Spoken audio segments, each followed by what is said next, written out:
Добрый вечер, дорогие друзья. С вами в прямом эфире Маруф Асланов. Приветствую вас, уважаемый Абу Я Бакр вас не Шах слышу. Мухаммад. Рад снова вас видеть в нашей виртуальной студии. Как звук, вы меня слышите? Алло.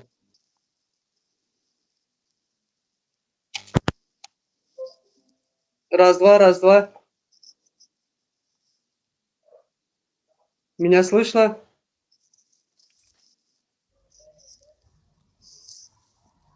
Так, дорогие друзья, прошу прощения, у нас технические сбои звуковые.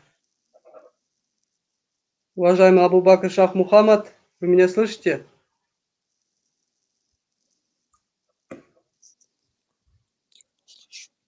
Вы меня не Маруф, если меня слышите? слышите, я не слышу вас. Так, секундочку, пожалуйста. Не слышно. Я вас не слышу.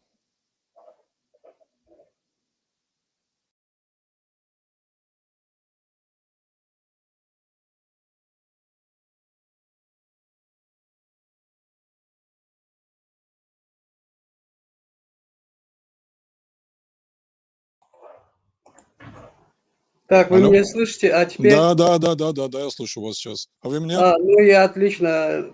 Так, Не извиняемся, бывает. такое иногда бывает. Как и было обещано, сегодня мы проведем небольшой экскурс в историю создания одной из частей Курдистана, а именно Южного Курдистана.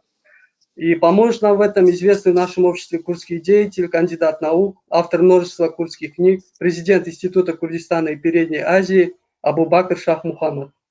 Первый мой вопрос, уважаемый Абу Бакр Шах Мухаммад, будет посвящен истории создания Королевства Курдистан.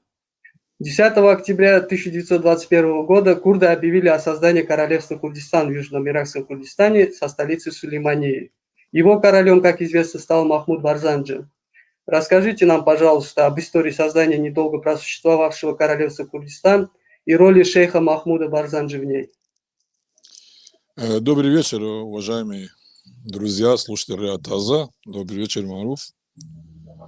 Сначала начну с соболезнования нашим родням, братьям Езитов, по случаю похоронения 104 останков наших погибших ребят от руки террористов и игиловцев. Сегодня их вернули в Курдистан и с почестью были похоронены в Курдистане, в Шангале.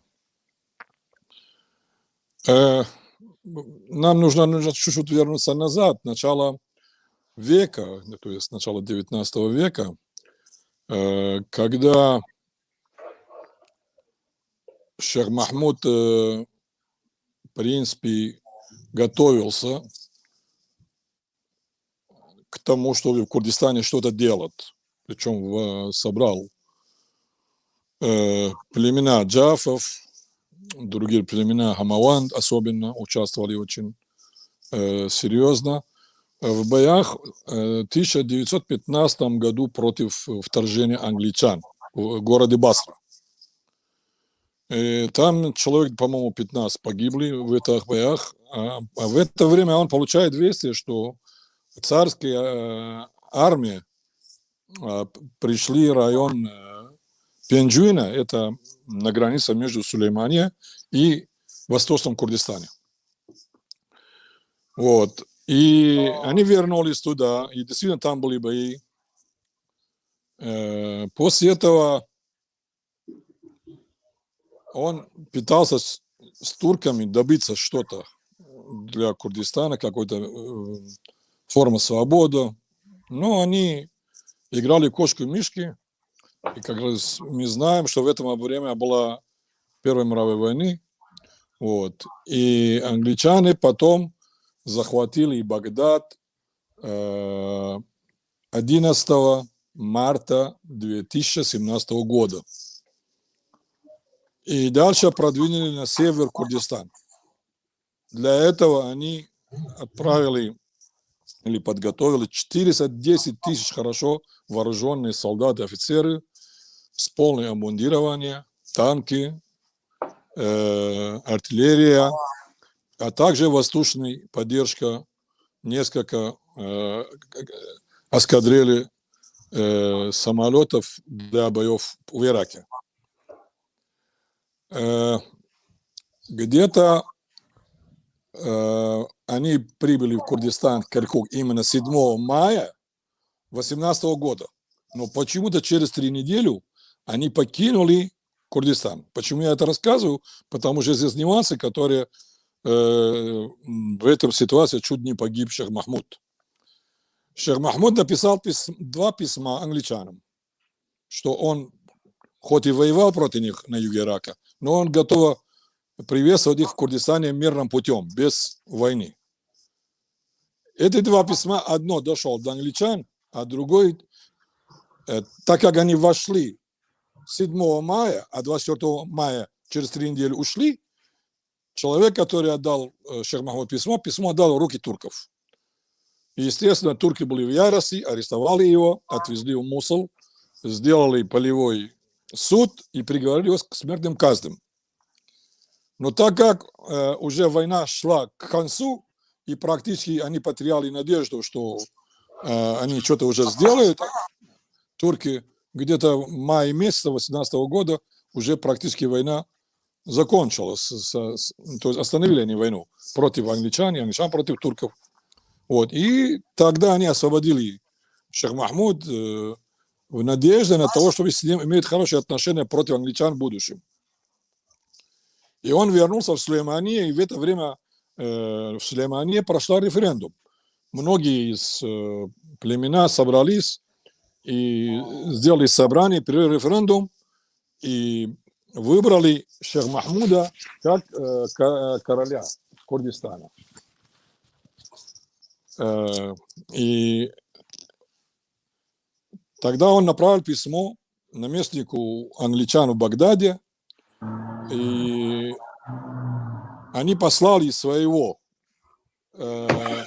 представителя, Меджер Нуэля, в Курдистан как советника Шейх Махмуда.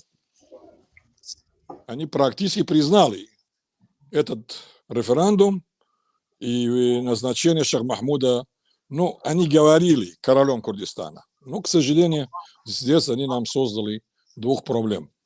Во-первых, это только в районе Сулеймании. Это известно как то, что вы показываете отлично в карте. Это его власть захватывал территорию Сулеймании и области Сулеймании.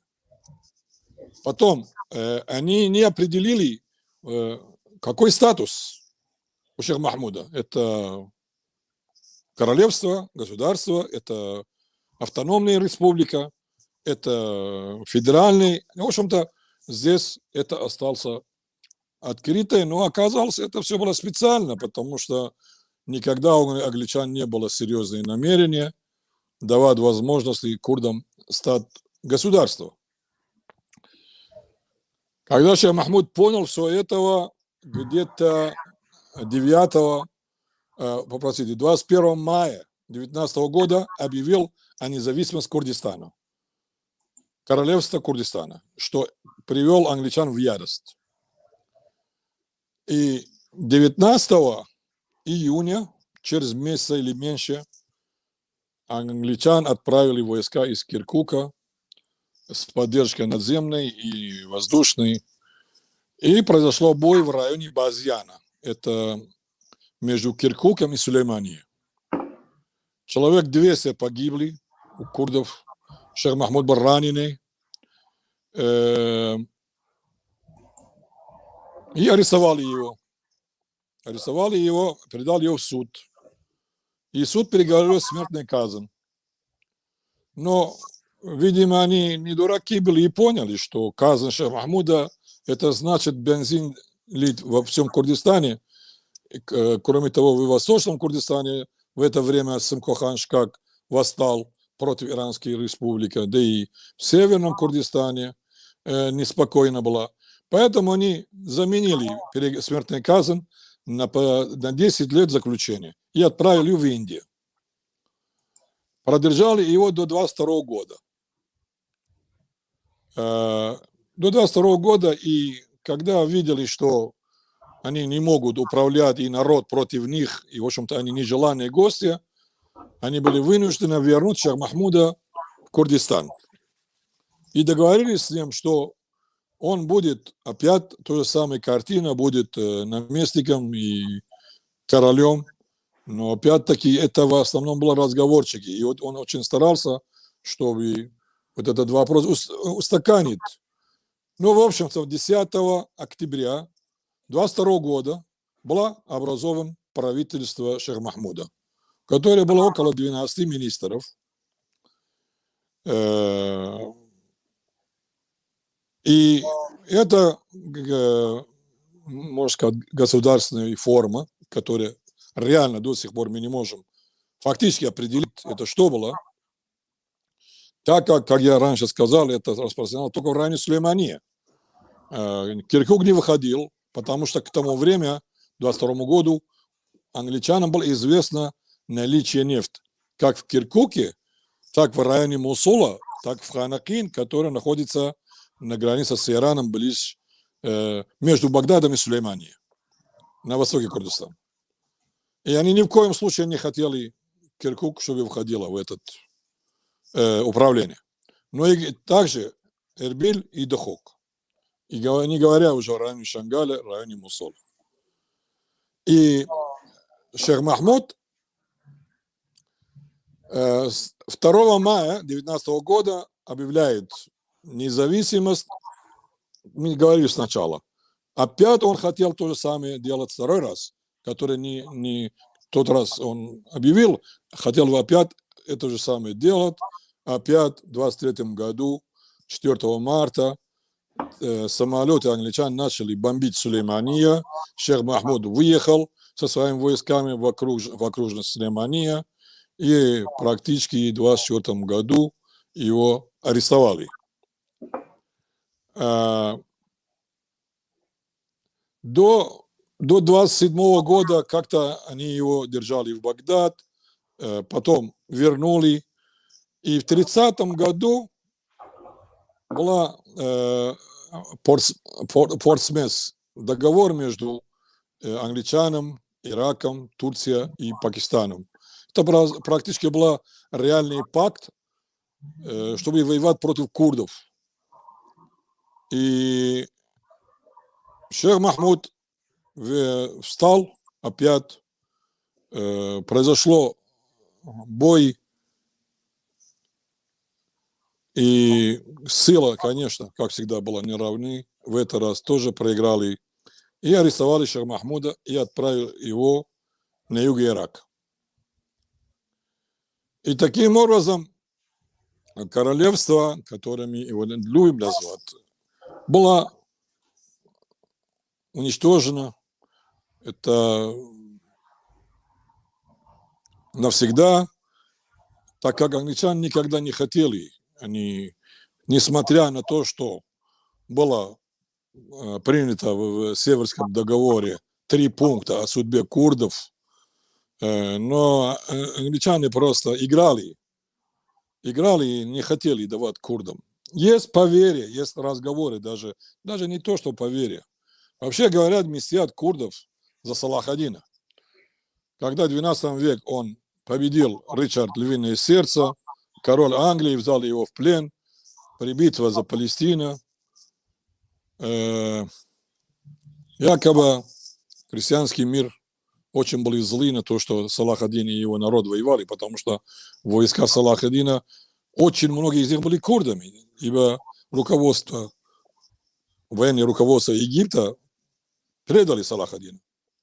И тогда он отправляет Шерко туда, и практически отборные войска были курды.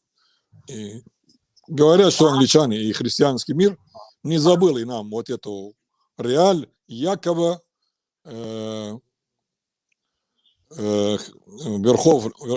верхушка христианский мир в Ватикане решили, что этот народ никогда не должна иметь государство.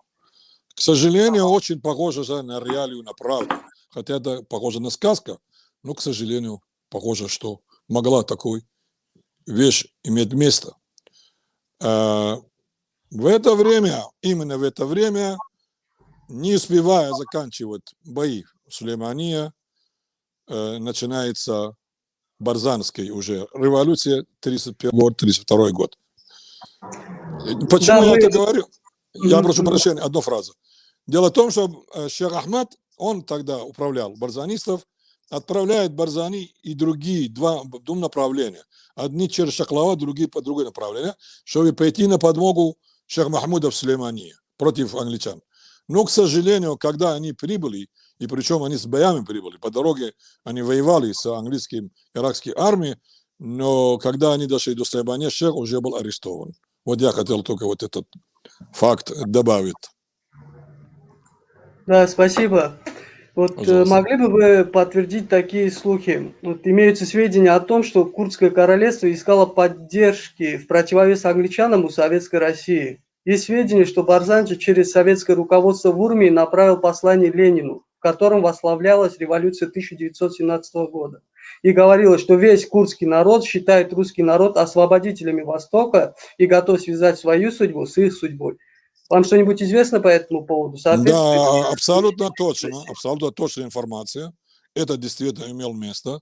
В 20-е годы он написал письмо, но, к сожалению, по всей видимости, Советская Россия, Советский Союз, у них были совсем иные планы на курдов.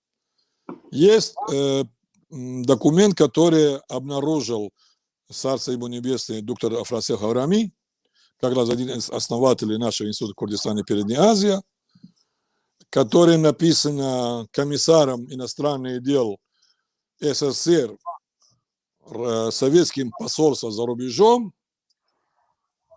Вот постараюсь досконально его сказать. Передайте этим шакалам, то есть курдам в скобке, если они нам не сделают много чего хорошего, мы не только им не поможем, да и мы помешаем, чтобы они могли получить помощь и оружие. Естественно, Шейх Махмуд не мог это знать. Дело в том, что англичане очень хорошо поработали в нескольких фронтах. Англичане с 1830 года, больше 200 лет, воюют против нас во всех направлениях. Политические, военные, заговоры, планы, чтобы курдов никогда не стали государством. Вот почему я рассказал про тот случай с Салахадином. Они даже тогда, когда они покончили Отtomанская империя с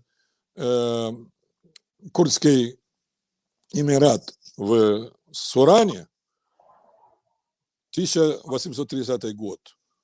Огромные войска турков прибыли в Курдистан, и мир Мухаммад, мир Суран, обратился к нескольким руководителям Ирана, дал им деньги, чтобы они в случае трудностей помогли оружием и не закрыли границу. А англичане в это время обращаются к иранцам, наоборот, чтобы против курдов выступать. И они говорят, что у нас нет оружия, у нас нет денег, средств покупать. Англичане уговорили царская Россия дать артиллерия, боеприпасы тысячи и заплатили, чтобы иранцы против Курдских Эмиратов выступали. Как они могли уговаривать Россию, которая всегда воевала с турками, чтобы отдали оружие в пользу турков, а одному Богу известно. Но здесь, в это же время, оказывается, мэр Багдада и мэр Мухаммедов Суран, а также Мухаммад Али Паша в Египте, который, будучи курдом, сговорились, чтобы пойти на Стамбул и уничтожить Оттоманскую империю. 3 курдские лидера. Англичане были в ужасе. Как же так? Любой худой, плохой турк или араб, это лучше, чем курды.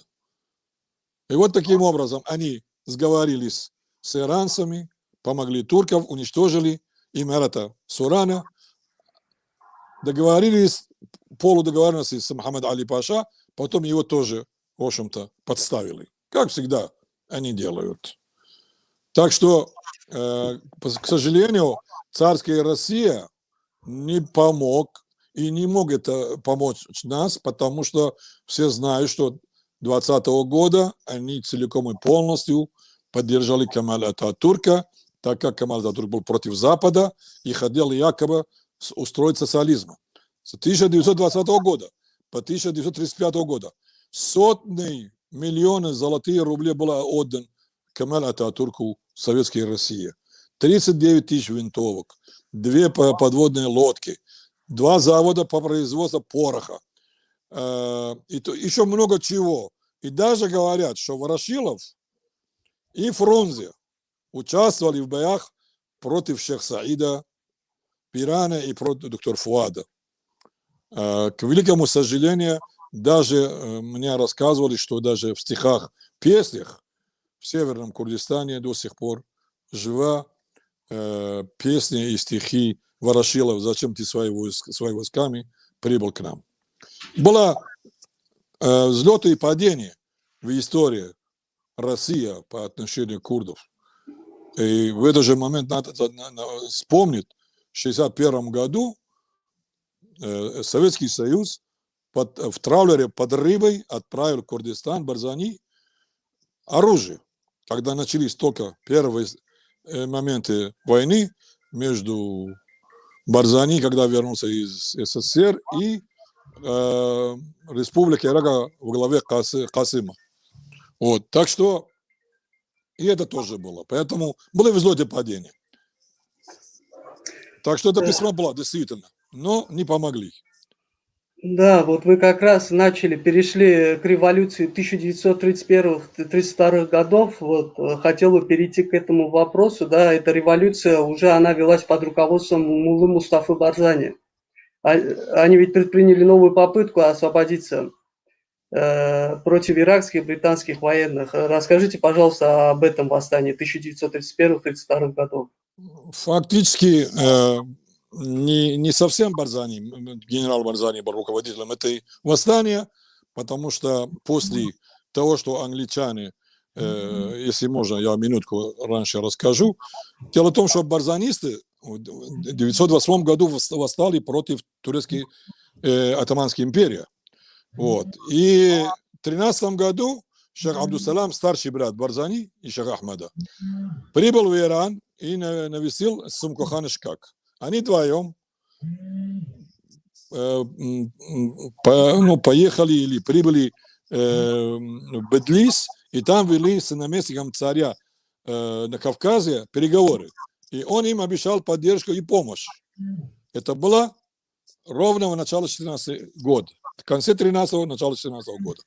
Когда вернулись, шейх Абдусалам и Сымко простились, и он направлялся в Северном Курдистане. По пути на границе один ага, хозяин какой-то деревни, очень умолял шейх Абдусалама погоститься у них, отдохнуть. Они были, в общем-то, уставшие с дороги. Тогда вы сами понимаете, на мулах, на лошадей, на арба люди перемешались. Они остановились у него. Он был 3 телохранителями. Ночью, когда они уснули, поставили им оружие в голову, всех привязали и сдали туркам. И буквально через 2-3 месяца, в 2014 году, их всех казнили. Естественно, это очень сильно ударило по курдскому движению, потому что шейх Абдусалам имел большой авторитет, как в Северном Курдистане, как в Восточном Курдистане, ну даже так и в сирийском Западном Курдистане. Уж не говоря об иракском Курдистане, так как они представители суфитского ордена Накшбанди. Они имеют большой вес в религиозном понятии. Ведь Барзан – это не племя. Абсолютно. Барзан – это объединение нескольких родов, около 8 родов. И они собрались на основе религии. Суфитские ордены в исламе – это самый прогрессивный, самый передовой, самый такой приветствующий среди всех остальных течений ислама. И вот его казнили. Все время англичане и Ирак, и турки до этого старались действовать по принципу «разделяй, властвуй». Старались, чтобы между племенами не было мира. И в 1931 году опять то же самое. Первое, что делали они, направили против барзанистов ассирийцев. Был бой, но они очень быстро этот бой прекратили, поняли оба сторона, что это заговор английский. После них брадостийское племя Курдистана, они получили оружие против барзанистов. Они очень пытались как-нибудь мирно все это решать, но так как они получали за это деньги, боеприпасы, не получалось. И вот в очередной набег брадостийцев на Барзан, на ранний Барзана, они увели несколько человек, увели скот. Барзани, генерал Барзани Мустафа сам лично за ними погнался, догнали их, отняли у них все богатства, которые они отняли, и вернулись. И буквально через несколько дней он по каким-то делам был отправлен Шейх Ахмедом Барзани в районе Северного Курдистана. И в это время иракские армии получили информацию, что Шейх Ахмед находится в Барзане с нескольким человеком всего лишь. То есть есть возможность напасть, арестовать Шейха Ахмеда и через него диктовать всему барзанистам, что хотят. Потому что они знали, слово Шейх Ахмед, это никто не может его коснуться, и без прикосновения будет выполнено. Они должны были ночью 9 марта 1931 года напасть на Барзан, а Барзане, кажется, ночью 8-го вернулся. Но они об этом не знали. И вот когда они напали на следующий день, они получили отпор серьезный, и бои начали по всему периметру Барзана. И, естественно, английские самолеты играли очень страшную роль. Они бомбили днем и ночью, они бомбили животных даже. Причем я видел один фильм, англичане сами BBC пустили его в 1999 году, и рассказывают, летчик говорит, мы смотрели, что когда идем туда, летим бомбить, смотрим в деревню, а никого нету. Мы, говорит, поняли, что они утром рано уходят в пещерах и ночью возвращаются. Тогда мы, говорит, что передумали? Бросили бомб с этому, часовой механизм. И ставили так, чтобы ночью взорвался. Они не то, что они воевали с людьми вооруженными, они воевали с простыми людьми, с женщинами, детьми, стариков, животных. И даже как-то один из английских начальства докладывает Черчиллю такая ситуация. Он говорит, как так можно? Надо было переговаривать этих военных к суду. Если это правда, как они рассказывают по их фильму. То есть ситуация в Курдистане была ужасная. Некоторые люди говорят, курды восстали и ничего не добились. Дело в том, что не то, что мы никогда не начинали, всегда они были первые, да, они первые шаги делали навстречу войне, и они старались Барзани убить несколько раз. Он был в Мусуле на переговорах практически. Ему налили в кофе яд. 2 недели он боролся. И в его жизни такие ситуации было 4-5 раз. Только Бог его спас. Бог его любил как представитель несчастного народа, что он не погиб. И вот они воевали до конца практически 1932 года. Там первый бой, практически бой серьезный, иракской армии потерял 450 солдат и офицеров. Они поймали оружие, боеприпасы 300 мул. Мул, ясно, да, это типа лошадь, мул. Мул Да, есть да, такое да, животное. да. 300, целиком и полностью. Они могли его захватить. То есть всегда они были впереди, они побеждали иракские армии и англичан. И это их приводило в ярость. Вот. И тогда они решили, что ситуация очень сложная, договорились с турецким властям, что они им дадут, честное слово, получить политическую иммиграцию в Турции. Ну, как всегда, к сожалению, они обманули, и в 1933 году они вернули Шах Ахмада и Барзани в Курдистан, но у них было человек 300, которые они на трудный момент вооруженные, они остались в горах. Вот они играли большую роль и сделали так, что не трогали их практически до 1936 года.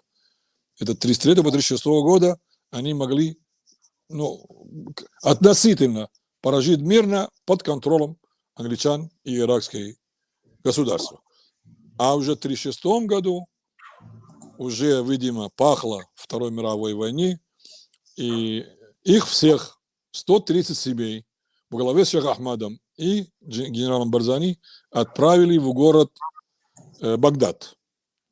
В это время Шейх Махмуд тоже был там, арестован практически, домашний арест. Я не знаю, я не говорил, наверное, об этом. Дело в том, что Шейх Махмуд Барзанджи по происхождению 4-5 поколений до него есть арабский кров. Причем не простой арабский кров, а реально есть такой Шейх Муса, Шейх Иса, они потомки пророка Мухаммеда. И их называют Сайид, Сада. Это у шиитов особенно, у суннитов то же самое. Очень почитаемые, уважаемые. И вот в Багдаде арабские племена, и тем более он участвовал с ними против англичан, приходили к Шейх Махмуду и одновременно навестили Барзани, и встречи были очень полезные. Даже испугались они, в это время барзанистов отправили еще южнее Ирак, город Насри. До 1939 года, начала Второй мировой войны. И вернули их тогда в Сулеймане. Конечно, в Сулеймане для них было это относительно рай, чем на юге Ирака, среди своих. Потом и природа Сулеймане, это горная местность, приблизительно как Барзан, но не как Барзан точно, но все равно, среди своих роднях. И людей в Сулеймане, особенно передовые молодежь, партия Гива, другие партии курдские, партия Разгари, к ним очень хорошо относились. И офицеры сами создали группу, которые охраняли Барзани. Вот мне рассказывал мой отец спокойный, они были в партии Гива, и их вызвали с одним товарищем, говорит, руководитель иракский военный гарнизон в Сулеймане подкупил 2-3 офицера курдов, предателей. Они следят за Барзани. Нам нужно испугать этого араба. Он был арабом сам. И вот мой отец с другим человеком послали, им сказали, стрелять только в ноги, чтобы пугать его. Может, лучше и не попасть в нем.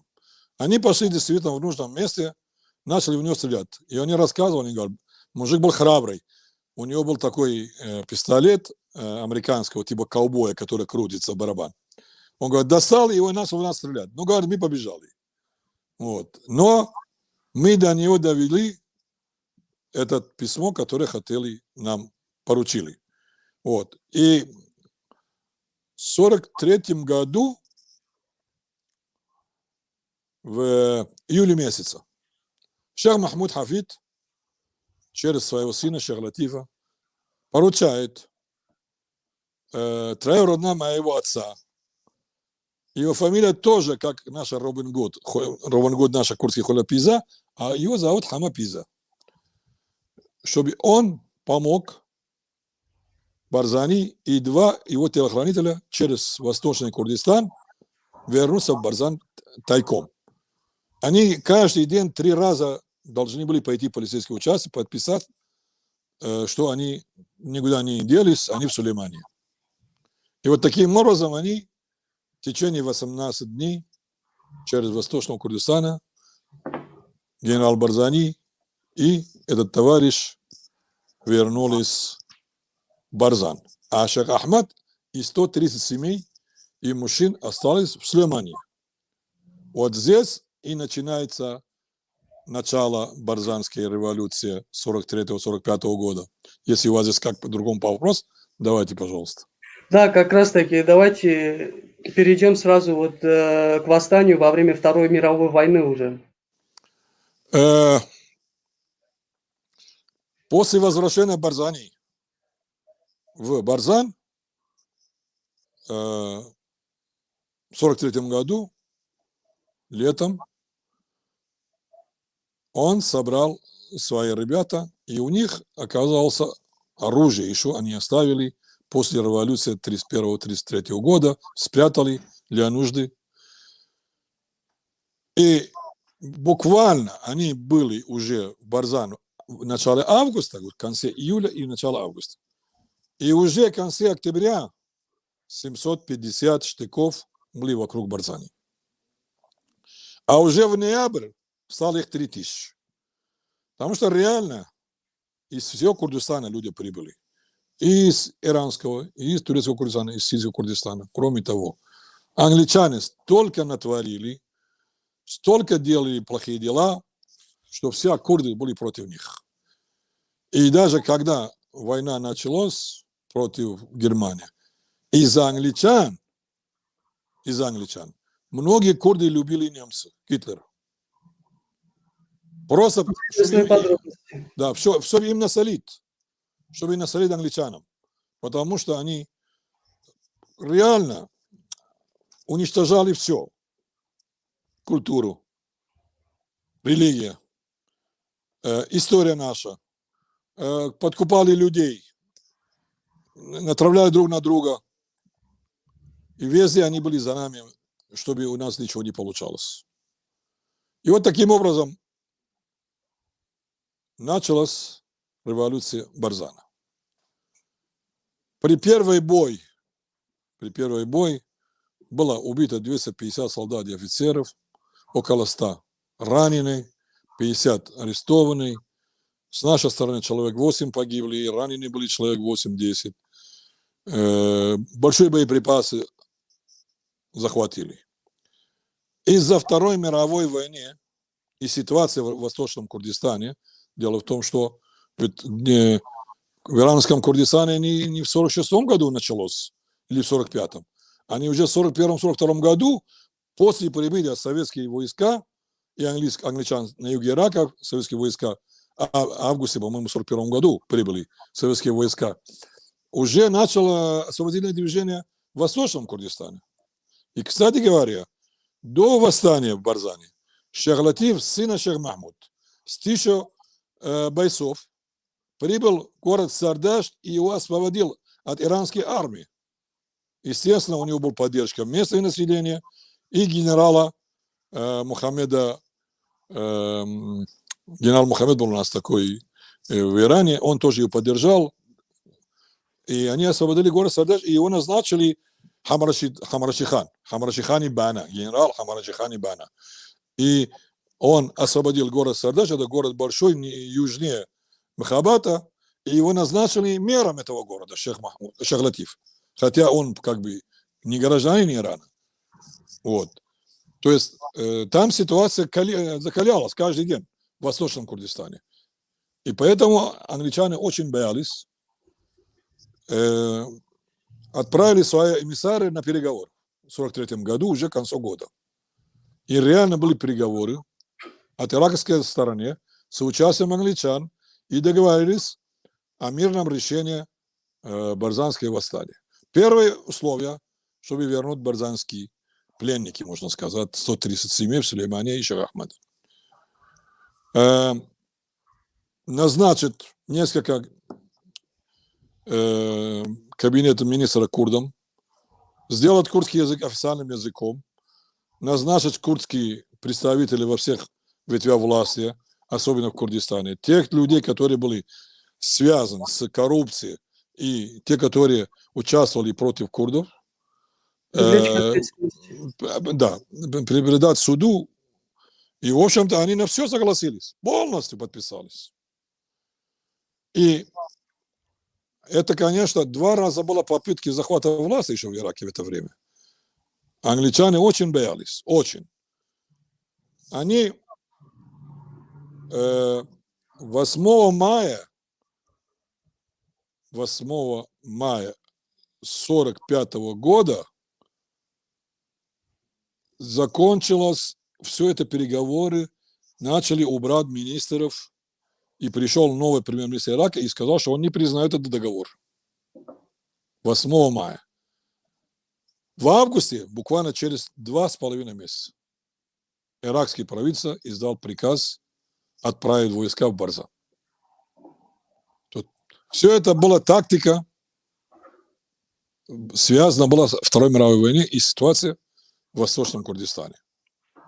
И, в общем-то, в это время Барзани отправляет свои представители в Иран. Там они встречаются с советским представителем, после чего они его приглашают на переговоры. Сам лично Барзани едет в Иран и говорят, что был такой у нас курд-генерал Сиаман Алиев. Именно лично с ними он вел переговор, и Советский Союз обещали поддержку оружием. Даже отправили 2 офицера с ними в Курдистан и разработали план, каким дорогам, чего поставлять им. Но каким-то образом они потом отказались и предложили, что давайте лучше вся ваша войска и людей ваших приведите в Восточном Курдистане в поддержку Мехабадской республики. Видимо, уже накануне созрело объявление Мехабадской республики, и они где-то в октябре месяца 1945 года 10 тысяч женщин, детей, бойцов со всем своим, что они умели, пришли к границе между Ираком, Ираном, и Барзани связался с советским представителем и начали их распространять по разным городам и деревням. И при первом заседании Государственный комитет Курдской Мехабадской республики дали Барзани титул генерала, генерал армии Курдистана официально, и назначили его начальником, как там по-русски называется, но не министр обороны, а чуть пониже рангом. Забыл это название по-русски. Спасалар. Спасалар – это военачальник, который управляет всей армией, все движения. В общем-то, вся армия Курдистана была под его руководством. Начальник штаба. Начальник штаба, да, спасибо. Начальник штаба армии Курдской республики. Барзани стал начальником штаба. И у него было человек 10-15 офицеров, хорошо обученных, из иракской армии и даже из полиции. И вот сначала они начали обосноваться. Ситуация там была очень тяжелая. Был голод, был холод, люди умирали от тифа. Барзанисы потеряли 2000 человек. Только от холода, от голода, от болезни. Вот. И стычка, 2 войны столкновения было с иранской армией уже в 46 году. Пардон. В мае месяце было и в марте месяце было. То есть даже в 46 году, когда создали Курдскую Мехабадскую республику, там неспокойно было. Англичане все время готовили сюрпризы нам и участвовали в том, чтобы заставить советской армию уйти из Ирана. И я помню, я думаю, что многие из вас, слушатели наши, и вы, возможно, читали Джеймс Олдридж «Дипломат и горы оружия». Вот книга «Дипломата» на русском языке, кстати говоря, 50-е годы в России привели и публиковали. Рассказывает, как лорд Эксес, представитель Англии, прибывает в Москву, чтобы уговаривать Сталин, чтобы вывести войска из Ирана. Ну, в общем-то, они, в конце концов, это сотворили где-то в августе 1946 года. Советские войска покидали Иран. Но до этого, надо сказать, в 1945 году Кази Мухаммед был приглашен в Азербайджан, в Баку, советские представители с ним вели переговор. Предложили ему присоединиться к Советскому Союзу как автономной республика в составе Азербайджана. Но он отказал. Мне кажется, это была ошибка. Нужно было тогда согласиться. Мне так кажется. И потом, когда Советские Союза вышли, к сожалению, Азербайджанская республика и его армия, хотя у них было очень много вооружения, в разы больше, чем у курдов. Дело в том, что оружие шли через Азербайджан, через Багиров, а Багиров не очень долюбливал курды. И танки, артиллерия, боеприпасы в основном оставались у азербайджанцев. И они без сопротивления, руководство все выбежали в Азербайджан, советский, оставили народ. Армия Ирана чинство такого, что даже уму непостижимо. 30 тысяч женщин, детей, молодежи убили, зарезали, изнасиловали. После них они пошли на Махабадскую республику. Конечно, до этого Барзани вызвали в Тегеран на переговор с Шахов. Он им предложил в районе Хамадана дать им землю, ему шейх Ахмеда и окружение, хорошая зарплата, дома хорошие, и чтобы они сдали оружие и больше не воевали. Ну, естественно, это был план хороший нарисован. Их бы тоже 100% казнили бы, как кази, чуть попозже расскажем. И практически они не хотели ему разрешить вернуться. Но когда они ему предложили, он говорит, я не решаю, Шейх Ахмад, мой старший брат, он руководитель. И они в это время посылают параллельно Барзани в Тегеране, посылают эмиссара к Шейху Ахмаду, чтобы узнать и что делать. И он им говорит, они говорят, вот Барзани у нас, дают ему понять, что, мол, если не откажет, и мы его, в общем-то, ну, наверняка, казним, убьем, там, сами понимаете, арестуем. И он говорит, что каждый Барзани из этого Мустафа Барзани. Сделайте с ним, что хотите. Конечно, он не хотел этого, но это была психологическая атака. Другого варианта у него не было. Что мы не сдадим оружие и будем воевать с вами. Но так как в боях наши ребята, как в Ираке, так в Иране, нанесли огромный ущерб. И моральный ущерб, и материальный, и человеческий ущерб иранской армии. Я помню, у меня рассказывал один из легендарный командир Барзани в Восточном Курдистане Махабате, Вахабага Джундиани. Это Вахабага Джундиани, у него сын Азад Джундиани, очень известный политик, он член политбюро ПСК. Правда, он сейчас сидит, он не занимается политикой. Вот Азад Джундиани с его отцом были частые гости моего отца в Сулеймане, и он рассказывал моему отцу и нам. Так он сам лично вел один бой, они уничтожили около 300-350 солдат и офицер, арестовали 75, 200 были ранены, ни один пешмарга, у них даже кровь из носа не шел. И этим самым они уничтожили моральную сторону иранской армии. Они боялись. Поэтому они старались взять джашев среди курдов Восточный Иран. Конечно, им это удалось. Многие работали на них ради денег. Тогда был голод, холод во время Второй мировой войны и после него. И, короче говоря, они отпустили Барзани, вернулись. И начали потихонечку, действительно, им ставили 3 условия.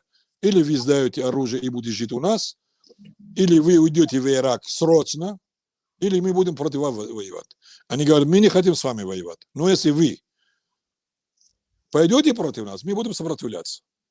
Мы не хотим войну. Дайте нам покоя сейчас. Это был как раз разговор где-то в феврале месяце. А в феврале месяце в Курдистане, в горах, это снег, как на Кавказе здесь, в Советском Союзе и в Южной Республике. Ну, в общем-то, они как могли, потянули до марта месяца, конца марта, и потихонечку начали отправлять семьи, женщин, детей и, в общем-то, стариков. И им это успешно удалось, но, к сожалению, были подонки, которые попадали им, барзанистов, стариков, женщин, брали детей и продавали иранской армии. Это немного было, но это имело место. 16 декабря 1946 года Барзани пошел к Кази Мухаммеду. Ему говорит: вот я вернулся из Тегерана, иранцы ничего хорошего не делают, кроме обмана. Давайте с нами пойдем в иракский Курдистан. Если иракское государство, они как раз издали амнистию, если будет честно с нами, то вы будете с нами жить, мы вас положим в наших глаз. А если нет, то мы пойдем в Советский Союз. У нас другого варианта нет. И на что Казым говорит: вы видели вчера, что сделали иранцы с азербайджанцами? Я не хочу, чтобы того же почесть моему народу. Они были со мной в трудный момент. Я сам выйду на встречу иранской армии, дабы они не трогали никого. И он достает флаг Курдистана, не тот флаг, который сейчас в иракском Курдистане.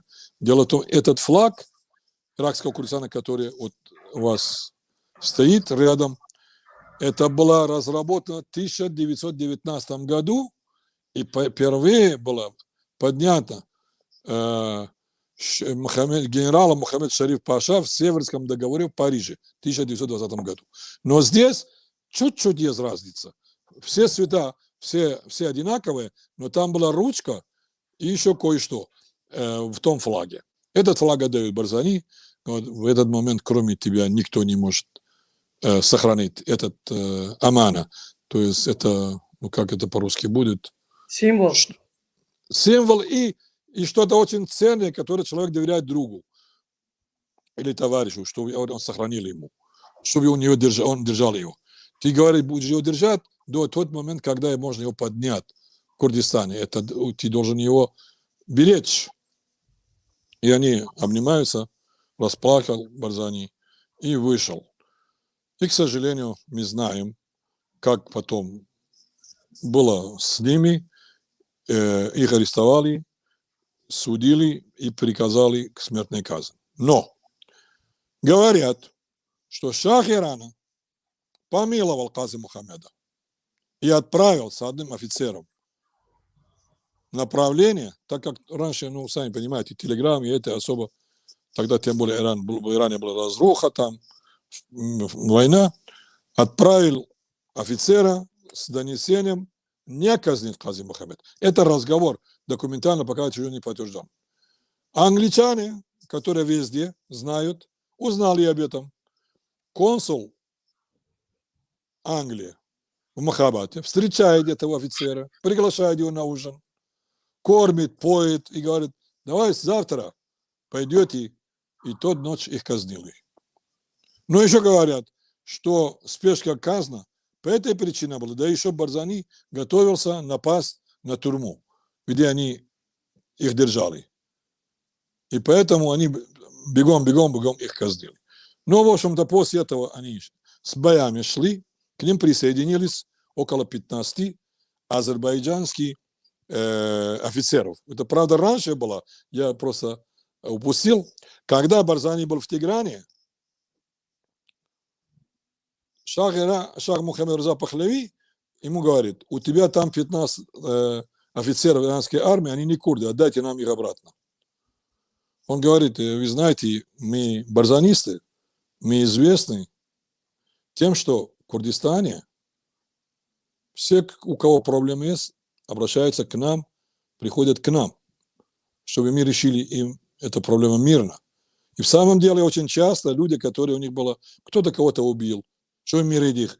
Молодежь, мужчина любит, или молодой человек любит девушку, но из-за того, что между семья не лади или были кровь, не отдают. Они идут к ним, они обращаются к этой семье и той семье. Они у нас, они к нам пришли и просили помощь. Пожалуйста, давайте решим вопрос. Очень часто решали. А если не решали, они им говорят: они у нас, только попробуйте их трогать.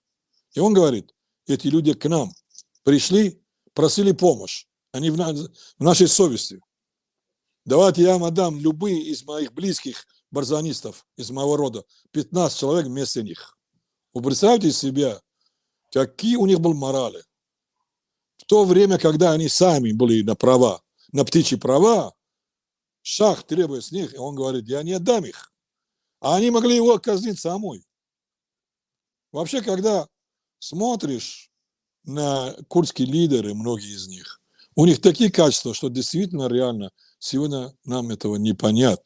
Это были действительно мужественные, это были сильные люди. Это И были, неподкупные. да, и неподкупные. Но, к сожалению, есть среди нас людей, которые, не зная истории, не зная ничего, говорят чушь, помогают враги наши. Вот элементарно курдский флаг. 100 лет тому назад именно в Северном Курдистане разработан. А говорят, это ДБКский флаг. Но настолько надо быть идиотом, я прошу прощения, не знать наш флаг откуда и почему.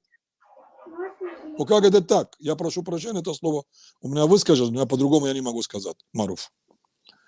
И в общем, после этого они с боями пришли к иракской границе. Алло? Алло? И это уже практически, это был май 45-й год. В это время войска Ирака, войска Ирана, войска Турции, все на границе. Иракские государства объявляют военное положение, особенно в курдских регионах. Я это читал в этой книге. Я надеюсь, что видно. «Секретная миссия на Ближнем Востоке». Это Александр Киселев. Он написал в этой книге об этом, что Ирак издал приказ. Все, кто имели отношение к Курдской республике Махабад и Барзанское восстание 43-45 года, просто подозрение, без доказательства даже, расстрелять на месте. И в самом деле это произошло в многих местах. И вот один из офицеров, который участвовал, высокопоставленный офицер, участвовал в 1948 году в войне Израиля и арабов и получил там ордер номер 1 Ирака, я не знаю, как его назвали в королевстве, потому что изменился, типа герой Советского Союза, герой Ирака, получил дважды два медали, потому что он отказался выполнять приказ командования остановить бой против евреев. И он взял у израильских военных около 50-60 солдат в плен. И тогда все восхищали ему. И вот этот человек участвует в боях против барзанистов, когда они возвращаются из Ирана в Курдистан и Ирака в 1947 году в мае месяце. И после этого они уходят еще раз то есть он в 43 году, 45 году участвовал, потом он в 47 году, когда они вернулись, когда ушли еще раз в сторону Советского Союза, опять он участвует. Об этом он рассказывает в суде, когда над ним было в Багдаде после падения режима, королевского режима в 1959 году. Матерь этого нашего героя Робин Гуда, курдской Холопиза, с помощью Махмуда был один из обвинителей в этой суде, и суд оправдывал их, то есть оправдывал этот Робин Гуд и его семья, и приказал и приговорил его к смерти, он казнь. И вот здесь, в принципе, только у меня осталось рассказать, как они прибыли в СССР. Маруф. И они решили направляться в СССР. Эта история, конечно, много было слышно, много известно. Прошу прощения. Они в течение месяца прибыли в районе Армении, и Барзани отправляет один из своих. Они заранее, хоть и были в военном положении, они подготовили список, имена, должность, кто они, и отдают советской стороне. И тут же телеграмма в Москву, и Абакумов с этой телеграммой, с этой информацией, идет к Сталину на прием. Вот эта информация, которую я вам рассказываю, эта информация все раздобыл царство ему небесный доктор Афрасия Горами в книге Барзани. И Сталин спрашивает Абакумов, кто эти, которые с Барзани пришли, хотят прийти к границу? Ну, он говорит, там есть офицеры, есть полицейские, есть солдаты, есть студенты, есть торговцы, есть молы, есть чехи. И там в это время было Лаврентий Берега. Но нам только мола и чеха не хватало. А как раз было чехи и езидов, потому что в состав это 504 человека, которые они пришли границу, немало было езидов. И был один из руководителей езидской династии Курдистана. Вот. Сталин, говорит, затянул трубку, он достал этот материал, царство ему небесное, доктор Афрасия Горами, и говорит, подожди, Лаврентий, подожди, я курдов хорошо знаю, они у нас в Грузии, там немало их, я с ним жил, это храбрый народ, это мужественные ребята, это порядочные люди, но сложно управляемый. Они живут в Курдистане, а Курдистан, как корабль плывет в нефти. Там не море, а там нефть. Море из нефти. А кто им отдаст чтобы они получили свое право? Но они готовы за это право воевать всю жизнь и гибнут, но не сдадутся. Если среди них есть 20 ребята политически подкованные, мы можем очень хорошо их использовать против англичан. Вы же знаете, он говорит, Лаврентий, Сталин, мы сейчас признали Израиль.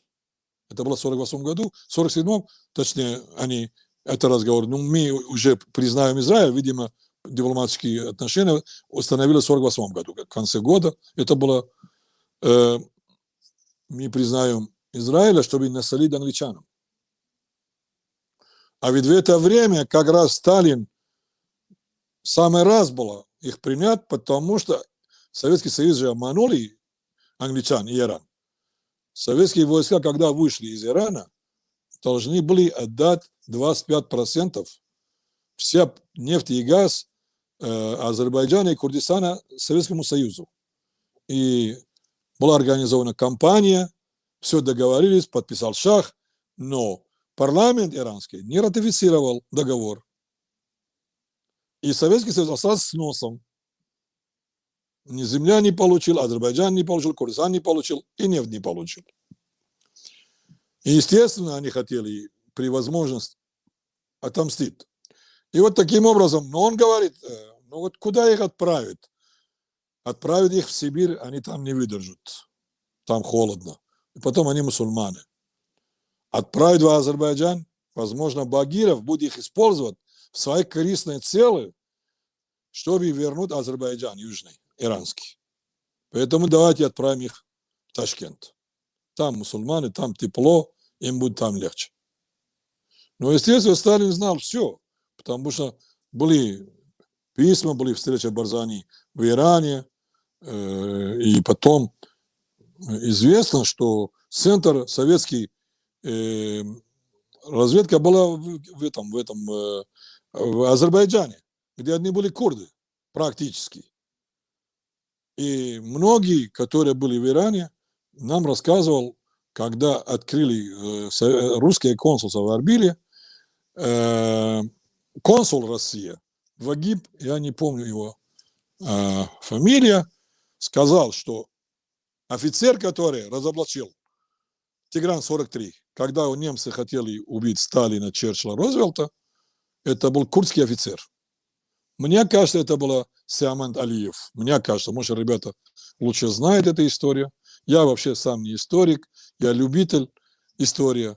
Вот. И, в общем-то, их приняли там. Конечно, сначала было хорошо, но потом уже поехала, их отправили в Азербайджан, в общем-то, в Узбекистан.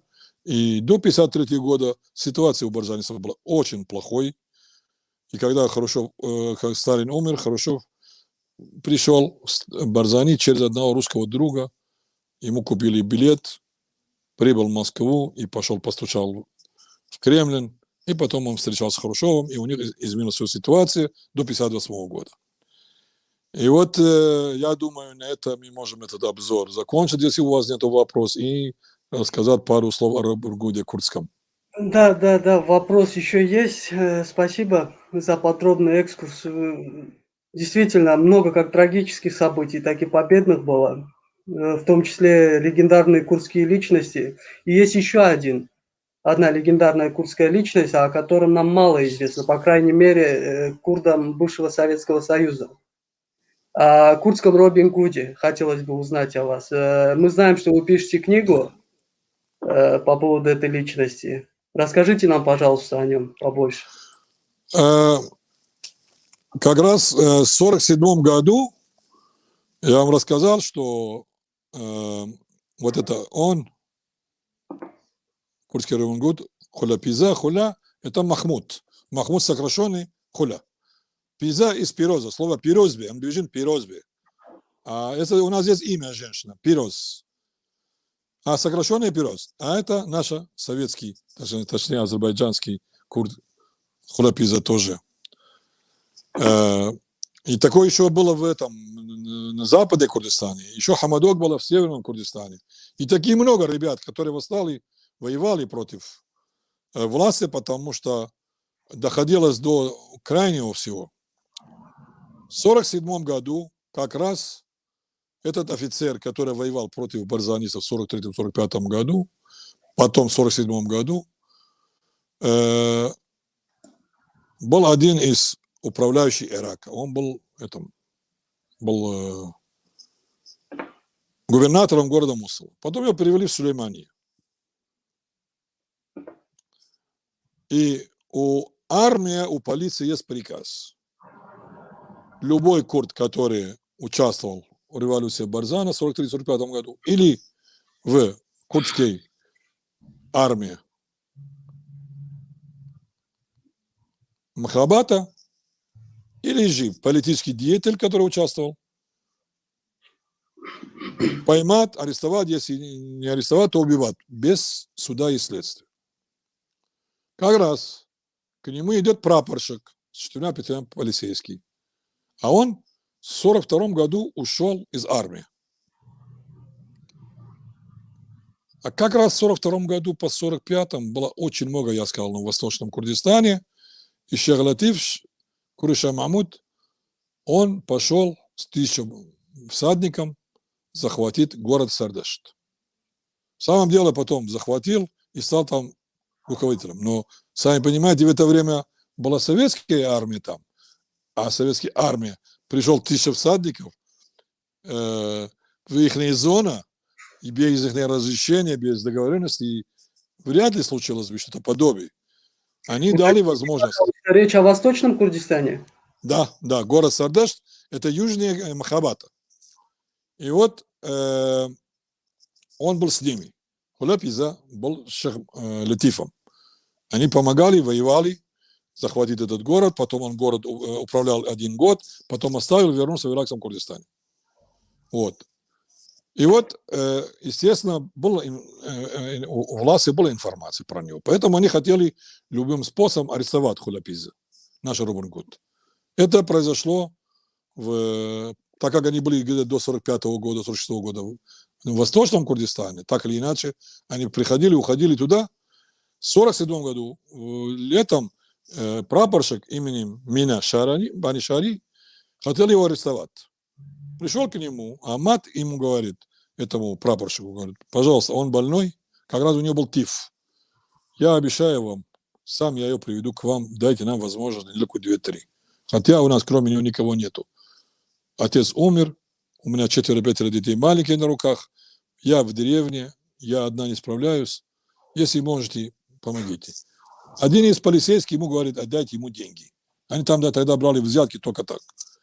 И у нее было 40 динаров. Она отнесла, и, видимо, он посчитал, что это мало. Она сама мне рассказывала этот случай. Я помню, она приходила к нам домой. Потому что этот человек родственник моего отца.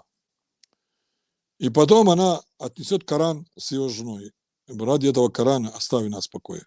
А как раз накануне он убил одного родственника его.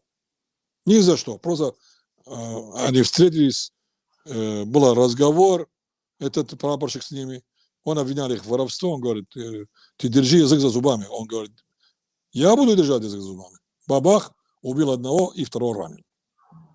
И буквально через 4 месяца, зная, что этот Холапиза очень серьезный человек, известный, он хотел его как-нибудь уничтожить. В общем-то, старался его арестовать. Есть про него фильм очень интересный. Наши ребята в Сулеймане делали. 3 месяца этот фильм шел. Вот это как раз Холапиза. Вот. Вот этот фильм, как раз вот эта мать его ругает, говорит, вы что, ребята, почему вы ругаете, вы хотите, что враг воспользовался это вашим недоразумением, чтобы вас уничтожил. Вот. И, в общем-то, он выстреливает в него и убивает этого прапорщика. А полицейские, которые с ними были, все убегают, оставляют трупа этого прапорщика. Вот. И таким образом они уходят в гор. У него 2 братья, дядя и матерью и жена. Вот. И, в общем-то, после этого иракская полиция, армия направляется в этот край и чинствует всякие, забирают все их имущество, потом очень многие людей там арестуют и убивают 2 даже, без суда, без следствия. И начинаются бои с этого времени. Но он, кроме в иракском Курдистане, он еще приходил в Восточном Курдистане. Он, написано про него несколько материалов. Вот этого его как раз брат его арестует, потом не лечат его с его раном, рана гниет. И, в общем-то, потом казнят его, не леча его. Это мать его бьет. Это мать бьет Рыбунгуда за то, что он избивал брата. Вот как раз его брат казнили в 50-м году в Сулеймании. И после казни брата, вот это он как раз пошел туда, переоделся, думал, может быть, помочь, но не смог.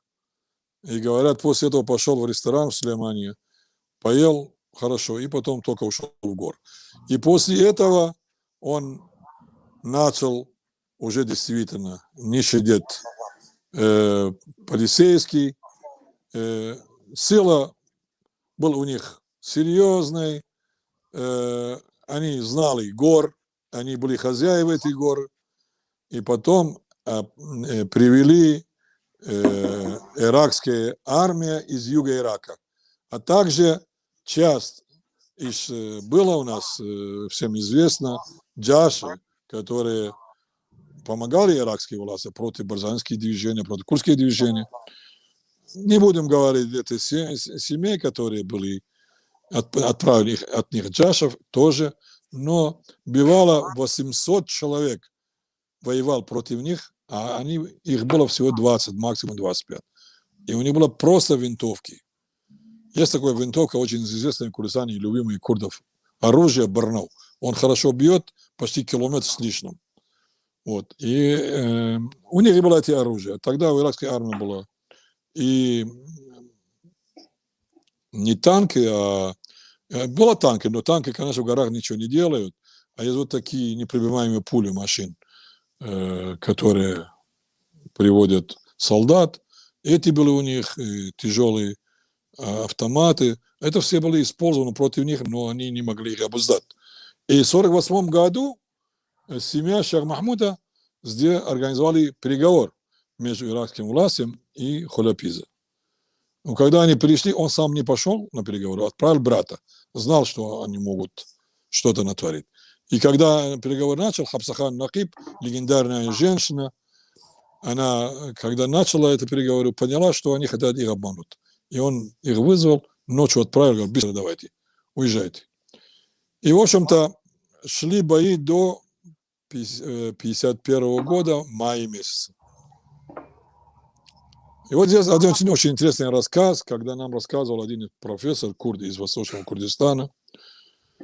Он рассказывал, говорит, однажды Холапиза и 6 его товарищей, одномысленники, прибыли в Восточном Курдистане. И там подходит к ним старик из деревни. Говорит, ради Бога, или убейте нас всех, или спасите нашу честь. В чем дело, мам Софи, кто вас обижает? Им показывает, говорит, видите, это при возвышенность. Не гора, а вот такой возвышенное место, там военизированы иранские полиции.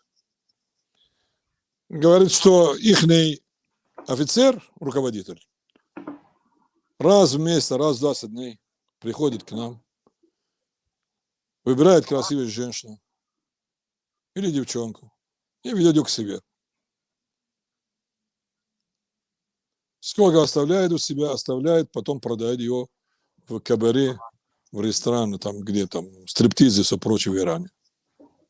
И для других дела.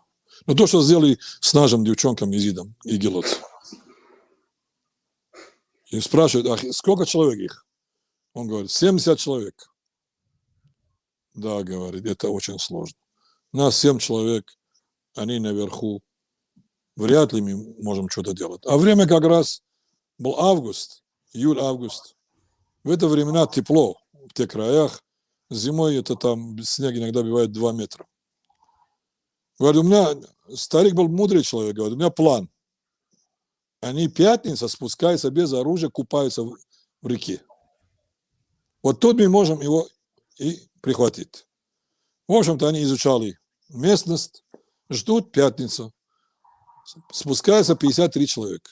Они, конечно, в засаде, говорит этому старику. Среди них есть офицеры? Он говорит, нет, к сожалению, он не спустился в этот раз. Ну, хорошо, говорит, тогда давайте, 53, если даже 70, 17 человек, для нас 7 человек – это ерунда.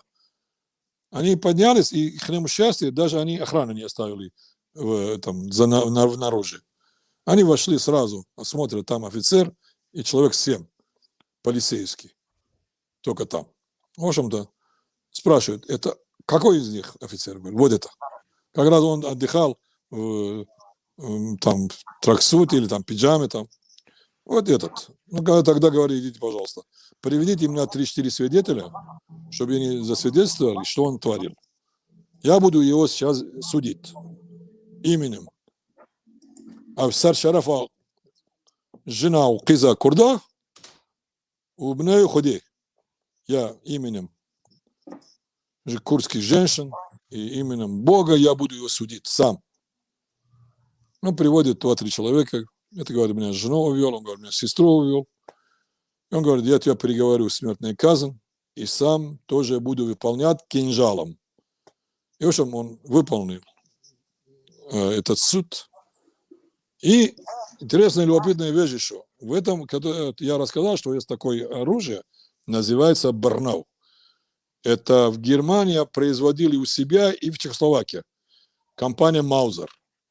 Это действительно до сегодня все вот Барзани, есть у него оружие. Барзани только это оружие признавал, сам лично. Всегда у него это оружие было. И как Масуд тоже. Это винтовка. Барнау. Это город Барнау из Чехословакии. Они завод там было, производили. Иранцы покупали это оружие для иранской армии. А Ирак покупал только английский товар. Они им не разрешали покупать другой товар.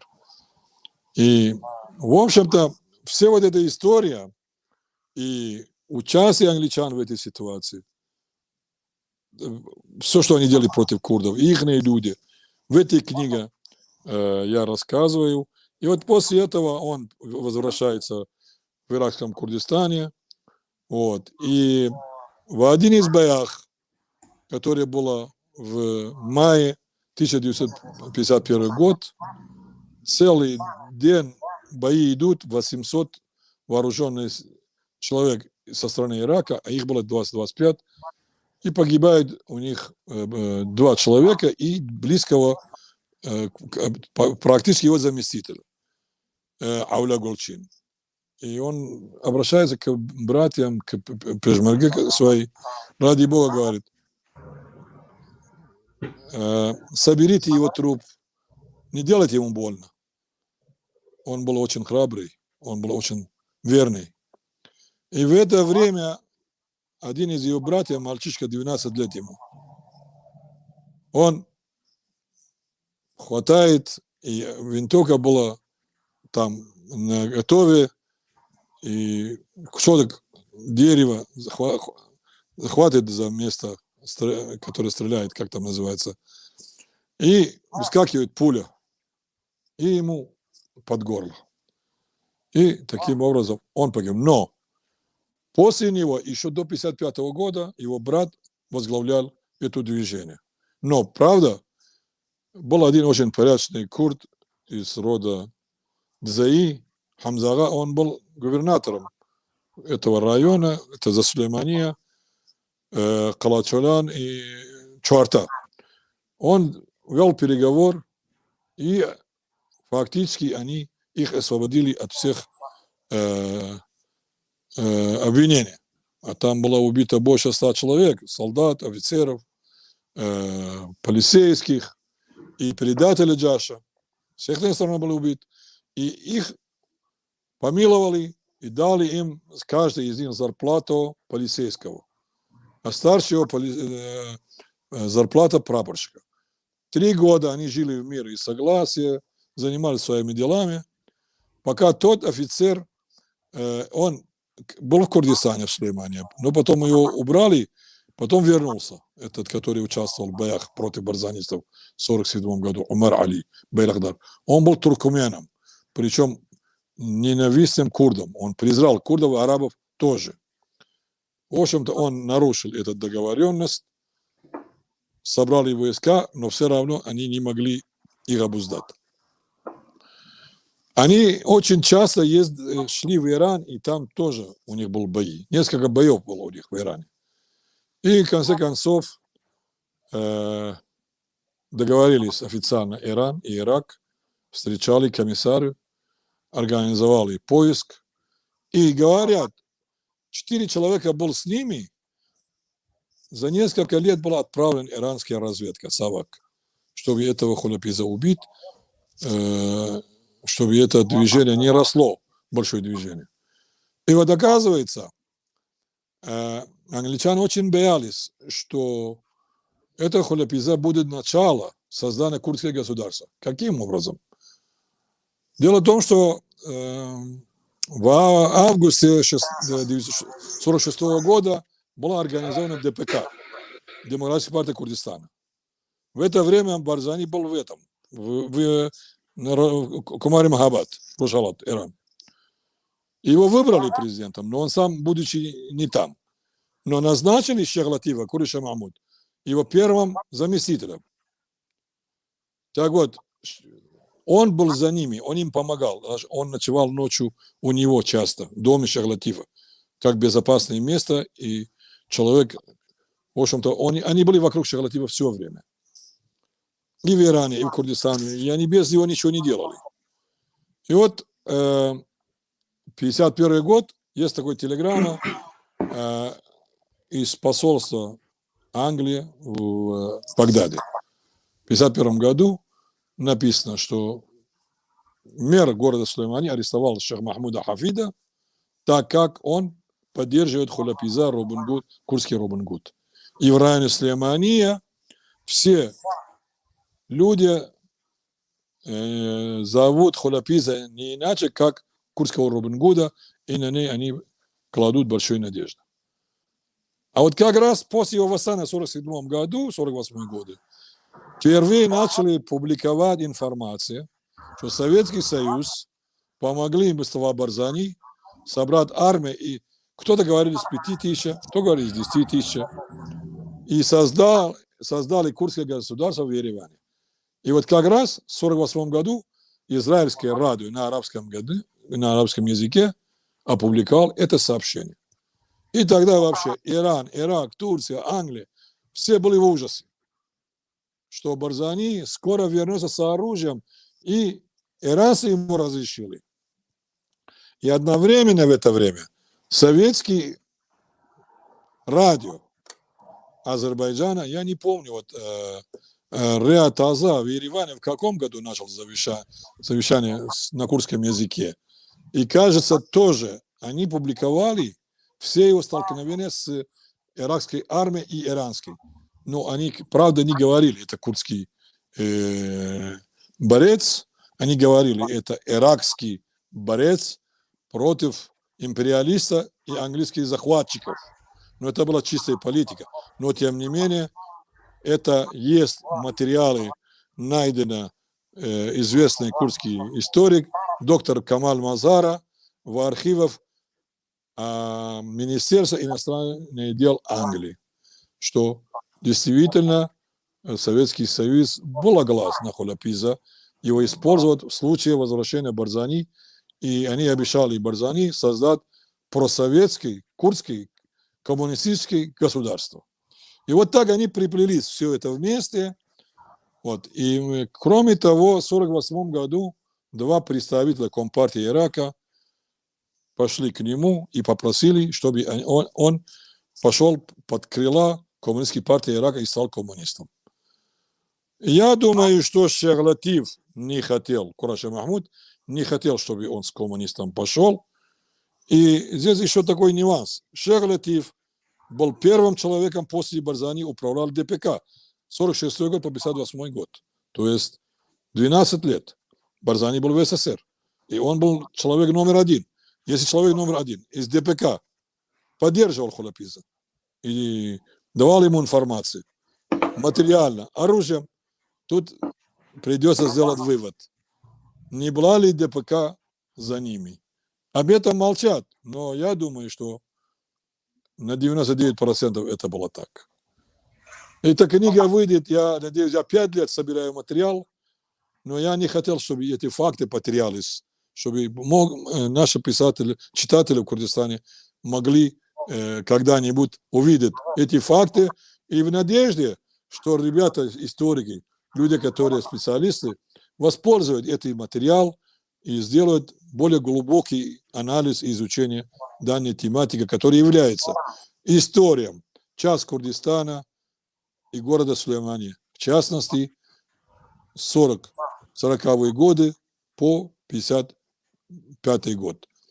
Очень надеюсь на это, и надеюсь, когда-нибудь можно будет его привести на русском, Бог даст, и наши читатели и слушатели в СССР, бывшие, и в России прочитают эту книгу, и я надеюсь, что это когда-нибудь случится. Да, вы делаете большое дело, создавая эту книгу, поэтому, когда она выйдет в свет, пожалуйста, сообщите нам. Обязательно. И один нюанс. И есть у нас такой издательство «Арас» в Арбиле, очень известный. Доктор Бадран Хабиб, он управляет его. Они сделали очень много издали курдские книги на курдской тематике для разных писателей, в разной и языковой, и культурной, и прочее. И вот он мне сказал, он читал его, и мне говорит, вот этого книга не хватало курдской библиотеке. Поэтому я рад, что именно вот этот материал, который я реально очень устал с ними, 5 лет я собираю материал, очень тяжело, потому что не было материала. Тогда им было запрещено. Если они были у кого-то чай попили, на следующий день доложили государство и разведка, и брали этого человека и сажали его. Или отправляли в Ирак. Вот, так что... Уважаемый Абу-Бакр Шах Мухаммад, зритель по имени Азиз Шамилов интересуется, спрашивает, Мулла Мустафа Барзани, видимо, он имеет вот эти события, когда он границу с Советским Союзом переходил. В 47 году, да. Да, он спрашивает, перешли границу 2000 солдат. Если я не ошибаюсь, речь о 500 солдатах шла же, да? Или там действительно было около 2000? Нет. Во-первых, и вот он спрашивает, где они, как их судьба сложилась. Во-первых, семьи, они полностью вернулись в Иракском Курдистане. Они прибыли в СССР без семей. Они не могли, они почти 30 дней с боями шли, зигзагом через Иран, Турция даже, выходили в Курскую территорию, потом в Иран, потом обратно в Турцию, потом обратно в Иран. Они не могли с семьями это делать, раз. Во-вторых, это их было точно или 510, или 504. Одни источники говорят 510, как Масуд Барзани, книга Барзани, которую именно мы привели его на русском, говорит 504 ровно человек.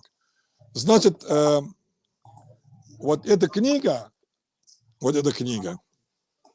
«Секретная миссия на Ближнем Востоке», писал профессиональный секретный спецслужба, это Александр Киселев, полностью описывает эту ситуацию этим вопросом, ответ на этот вопрос. Как раз, когда в 1958 году рухнулся королевский режим в Ираке, они вернулись на корабле «Грузия». Их было около 800 человек уже. То есть эти люди женились, у них были дети, и возвращались уже со своими семьями в Курдистан. Они, часть из них, конечно, здесь женились, потому что большинство были женаты. Вот. И они в 1958 году были отправлены в почесту, их встречали на юге Ирака, город Басра, как героя. А Барзани сам летел самолетом в Чехословакию, оттуда он полетел в Египет, потому что он был гостем Джамаль Абдуль-Насыра. Он очень хорошо относился к курдскому движению, помогал, чем мог. И они все вернулись в иракский Курдистан. Но потом они тоже воевали. Кое-кто из них остался в Ташкенте. Я знал некий Салах Бахши. Он стал коммунистом и остался жить в Ташкенте. И он преподавал арабский язык в Ташкентском государственном университете, сокращенно Ташгу. Я так как учился в Ташкенте, я сам лично его знал. Вот. Несколько человек остались, несколько, по-моему, умерли, но они все вернулись в 1958 году. До 1961 года было все хорошо, все нормально. Но в 1961 году Абдуль-Карим Касым изменил ориентацию и начал воевать против Курдистана. И вот тогда этот товарищ, который он был ответственен за возвращение Барзаниса в 1958 году на судно «Грузия», он под траулером «Рыба» привел оружие из Советского Союза нам. И, кстати говоря, когда он говорит, что им дали 4 траулера, не траулер, а вот машины, которые рефрижераторы. Одного курдского компания «Абди», которая продавала мороженые продукты.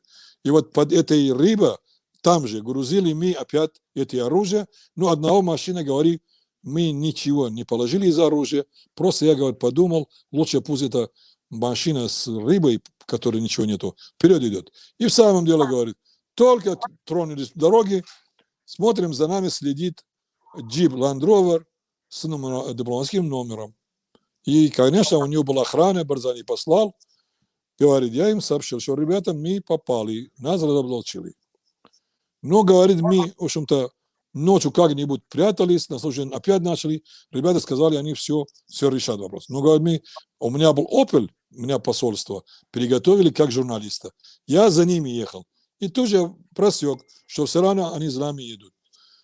А это время, 1961 год, как раз было то время, когда Египет, Сирия и Ливия объединились в одно государство Арабской Республики. Ирак не захотел, и им это очень не понравилось. Поэтому пешмерга со стороны иракского Курдистана, они захватили погранпункт Ирака, чтобы эти рыбы смогли спокойно, точнее, рефрижератор с рыбой, с оружием, спокойно могли прийти к границе. Но, говорят, когда мы пришли пункт пограничный, этот оказался английский консул с женщиной, подошли к пограничникам сирийцам, сказали им, что в этой машине есть запрещенные товары. И они начали первую машину обыскивать. Ничего не нашли, а эта компания была известна. Они говорят, езжайте. И, говорят, абсолютно случайно помог нам выскочить. Но оказался один из членов партии, ДПК, был агентом англичан, доложил, отдал полную информацию, когда, где, маршрут, все полностью. Но мы, говорим, когда пришли к границе, там уже пешмерга ждали нас. Но меня, говорит, поменял. Говорю, ребята, поменяем маршрут. Мне что-то не нравится ситуация. И действительно, говорю, мы поменяли на 5 разных дорог. И тут, говорит, смотрим, из Мусула летят 4 самолета. По первому маршруту мы отправили одну машину. Как раз машина, говорит, дошел до деревни, они бомбили и деревню, и машину. Взорвался машина, убил людей, которые машины, очень много женщин, детей, к сожалению. Там была прямо резня. И дошел остальной груз. Так что, к сожалению, англичане 200 лет, как я вначале говорил, за нами идут, не дают нам сделать ничего. Неужели настолько сильно Салах ад-Дин Аюби обидел их, что они так мстили жестоко и беспощадно? Он практически полностью разрушил их планы. А ведь планы Ватикана это не только было против мусульман, и уничтожение православной, как сказать, направления в христианство с столицей в Константинополе. Они же нападали на Чехословакию, на Польшу, по дороге уничтожали, изнасиловали, сжигали, убивали христиан тоже. У них был план огромный, чтобы уничтожить не своих и мусульман одновременно. И Салах ад-Дин мог им противостоять, опозорить их практически. Я вам скажу, эти вещи я слышал раньше, читал. И недавно один человек у меня в Лондон работает, он говорит, у них это, как называют, химчистка огромная. Пришел, говорит, мне нужно занавески почистить. Но, а вы, говорит, кто? Как-то, говорит, на арабы не похожи, говорит, мы курды. Да, говорит, я был у вас в Курдистане. Но никогда у вас не будет государства. Я говорю, очень удивлен. Почему, говорит, мы чем хуже других? И он, говорит, рассказал. Вы Салах ад-Дина не помните? А самое, что интересное, Салах ад-Дин, они ненавидят. И шииты тоже ненавидят. Дело в том, что когда он управлял Египет, там было фатимистское государство про шиитов. Он их уничтожил. Теперь они говорят, ага, курды, вы сволочи, вы помогли уничтожать наше шиитовское государство в Египте, а то и сейчас весь мусульманский был шиитами. Вот мы оказались в разбитой корыто. И они ненавидят нас. И мусульмане, может, практически ненавидят нас. И мы потеряла наша религия, зороастризма и ведизма, мы все это потеряли, к сожалению. К своему уважению к мусульман, но, к сожалению, они для нас ничего не сделали. Мы им служили, а они нас подставили. К сожалению. К сожалению, да. Я надеюсь, что я мог кое-что довести об этой истории. Если что-то не так, прошу прощения, и тоже здоровья, ничего не простужу. Мы 1,5 часа уже находимся в прямом эфире, поэтому давайте еще один вопросик и на этом завершим. Прошу, давайте. Так, ну, немного выйти за рамки нашей исторической темы предлагаю и перенести сегодняшнюю реалии. Как мы все видим, да, обстановка и ситуация в Курдистане и вокруг него продолжает накаляться в сегодняшние дни. Багдад в грубой и наглой форме отказывается соблюдать иракскую конституцию, в которой прописаны законные права Южного Курдистана и его народа. Как долго эти переговоры между Эрбилем и Багдадом могут продолжаться? Есть ли в них смысл? И какие шаги могут быть предприняты курдами в ответ на происходящий беспредел и беззаконие? Что можете сказать по этому поводу? Вся история курдов, курдского народа, связана с тем, что мы честно, прячно выполняем договоренность, а противник нет. Вся наша история, мы побеждали вооруженным путем, но в политической ситуации мы оказываемся более слабы. Сейчас они хотят нарушить, вот именно в парламенте Ирака, святая святынь законов, хотят нарушить 3-4 статья Конституции Ирака. Я уже не говорю о 140-х статьях Конституции. Они хотят вся нефть и газ Курдистана отдать в центр, и те по своей милости нам подбросят там несколько миллиардов динаров в год. Население Курдистана ориентировочно 20% населения Ирака. Они установили сначала 17 чем-то процентов нам давать от бюджета Ирака, потом сделали 12,7%, и, по-моему, последний раз сделали 10%, то есть ровно наполовину. И никогда они даже это нам не дают полностью. Но вот сейчас Они говорят, что вот и нефть продают и не отдают и народа, зарплата нет, то нет, то все. Сейчас это правда. К сожалению, мы тоже сами виноваты, что не могли все это организовать, думать о черном дне. Вот. Есть много отраслей, которые не были финансированы, типа, скажем, образование за рубежом было, но не в том объеме, который нужно было. У нас история до сих пор никто не занимается как положено. К сожалению. У нас много областей, которые, в общем-то, не решены. У нас есть матери, погибший партизан Пешмарга, у них даже нечего есть. Как так можно? Когда в то время есть люди, которые украли сотни миллионов, если не миллиарды долларов из этого курдский бюджет. Поэтому народ, конечно, недоволен ситуацией в Курдистане. Требует правительства решать эти проблемы. А Багдад и Иран воспользуются через своих подонков, которые купили, которые управляют их. И таким образом они хотят через бюджета нанести нам удар. Народ, много людей недовольны, не получают зарплату местами, хотя сейчас лучше стало. И они хотят это воспользовать против курдской государственности, точнее, форму существования государства курдов, автономная республика, и уничтожить его. Вот то, что они хотят делать. К сожалению, шиитские фракции парламента, они в главе этого кампании, и с ними есть курдские силы, к сожалению, работают тесно. Но в последнее время немножко произошло изменение. Я очень рад, что вчера Алла Талабани, которая раньше всегда против была, выступила и сказала, что требования иракского государства, чтобы курды передали полностью нефть и газ в руки, это незаконно и противоречит 3 как минимум статьями Конституции. Маленькая справка. Я помню, как сейчас Царство ему небесное Талабани прибыл в Москву в 2004 году. Они были 24 часа. Шорож меня, представитель, доктор Шорож, позвонил, говорит, доктор Абакар, пожалуйста, помогите. Талабани просил, чтобы вы нам помогли. Они приезжают с Абдул Хакимом, видным деятелем шиитов, на переговоры с Путиным. И как раз тогда я отнес ему 2 книги «Анфаль» и «Халабджа» на русском языке, подарил Путину.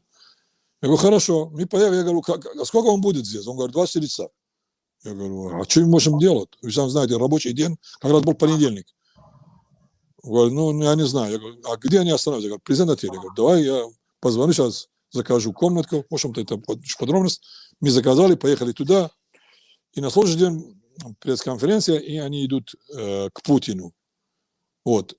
И после того, что они возвратились у Путина, мы сидели, я, Талабани и Богданов Михаил Семенович, который сейчас зам министра иностранных дел, и Салтанов.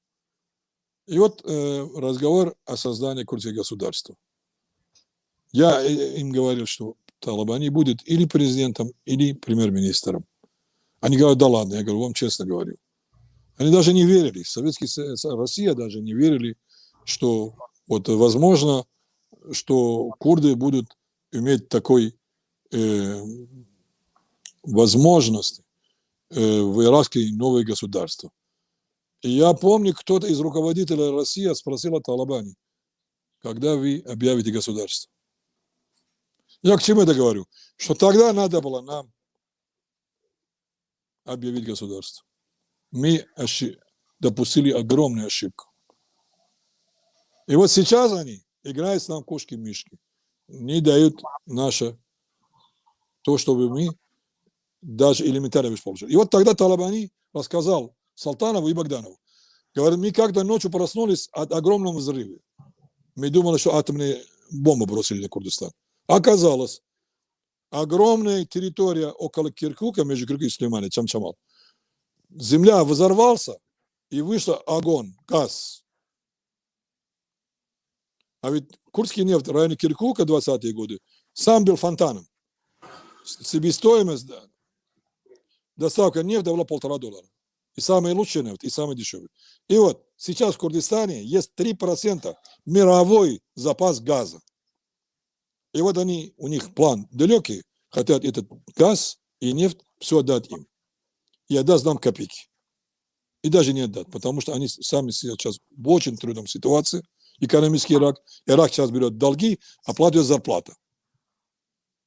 И я думаю, что одна из еще причин весомой, они против Казми, это премьер-министр, который сейчас управляет. У него нету своей фракции парламента. И они хотят его убрать. Вот так прямой не могут. Таким образом, они хотят Курд использовать, чтобы он развалился, что он не мог управлять государством. Если они сейчас нам, буквально вот завтра, послезавтра, в бюджете не определяют нашу долю, значит, у нас нет другого выхода, как я считаю, что вызвать наших представителей в Багдаде и, ничего не объявляя, готовиться к тому, если что, отразит любое нападение, и сами начинать привести порядок. Наши пограничные обмены товары, которые приходят из Турции, из Ирана и из Сирии, и контролировать хорошо, деньги собрать от нефти, от газа, от этих доходы, уменьшить доходы внутренние и обеспечить народу элементарные необходимые лекарства, вакцин, продукты питания и наладить. Другого варианта нету. И вот сейчас Болтон написал, я его распространял по Фейсбуку, говорит, похоже, что как такова в Ираке не осталось государства, и пора курдам воспользовать свой успешно приведенный референдум для создания курдского государства. Это буквально 2 дня тому назад эта информация пошла. Но сегодня я слушал положительное вести, что суннитские парламентеры в Багдаде с курдами договорились, если их права не будут учтен в бюджете, то они не то, что не будут голосовать, они вообще покинут зал заседания парламента. Вот я хотел бы, это хорошая нота. Я думаю, что это сыграет хорошую роль, и будем надеяться, завтра, послезавтра мы проснемся, все-таки они не делают глупостей, и нам сейчас это не нужен, нам нужно сейчас потихонечку привести свой дом в порядок. Как можем. А потом уже сделать то, что надо. Спасибо, уважаемый Абу-Бакр Шах Мухаммад. Я вам обещал, что это будет последний вопрос, но еще один, пожалуйста. 5 Давайте. минут уделим ему, и на этом мы точно... Нет проблем. Да, Нет вы проблем. начали с того, что выразили соболезнования, да, в связи с захоронением жертв геноцида. 104 человека, да. Да, это в деревне Кочо, да, если я не ошибаюсь, Да, церемония совершенно верно, сегодня да. состоялась. Но один из них похоронили в Мазаре Шерфаддина. Один из них. Видимо, человек это из высотных рангов. Трагические события 6-летней давности продолжают терзать нашу душу. Вот Да. смотрите, несмотря на достигнутое соглашение между Эрбилем и Шангалом, езиды продолжают страдать и мучиться. Почему нельзя, если не положить конец их мучениям, то хотя бы облегчить их положение, чтобы они могли жить спокойно на своих родных землях, в мире и благополучии? Почему вот Шангайское соглашение не выполняется? Шангаль – самый высотный гор на западе, на северо-западе Ирака. Ну, Курдистан, конечно, и северо-запад Ирака. Оттуда Саддам Хусейн в свое время наносил удар ракету по Израилю. По всей видимости, кое-кто сейчас в Ираке с подачи извне хотят захватить Шангаль. Недавно я послал моим друзьям, особенно езидам, по-моему, вам отправил, собрание шиитской светила о маршруте, по которому шли пленники, внуки дядя Мугаммеда Али и сына, и жена, и дочка Хусейна. Якобы из Мусыла через Шангаля их увели в Дамаск. Хотя там из Мосула в Дамаск есть 3 пути. Через Шангаля 1450 километров получается, причем горная местность. Напрямую через Сахара, правда, 900, а так где-то 1050-1100. 350 километров тогда это практически можно было за неделю пройти. То есть это шито белым ниткам. Они просто хотят Шангаль превратить в мусульманский очаг шиитского толка. Вот. И еще использовать его, если что, против Израиля. Это 2 причины. Конечно, они хотят уничтожить езидские религии. Это тоже причина. Значит, к сожалению, вся, что было, происходило с езидами в Курдистане, особенно в Иракском, это было с подачи или англичан, или турков, или шиитов, чтобы было разделяй и властвуй. Никогда. Дело в том, что все мы знаем, в Курдистане была и остается родиной всех конфессий, которые Бог создал. Евреи, христианство, зороастризм, который разделяется, и многие это говорят, хотя ребята они не соглашаются. Я этот вопрос задал лично Баба Хан, Худа Африка.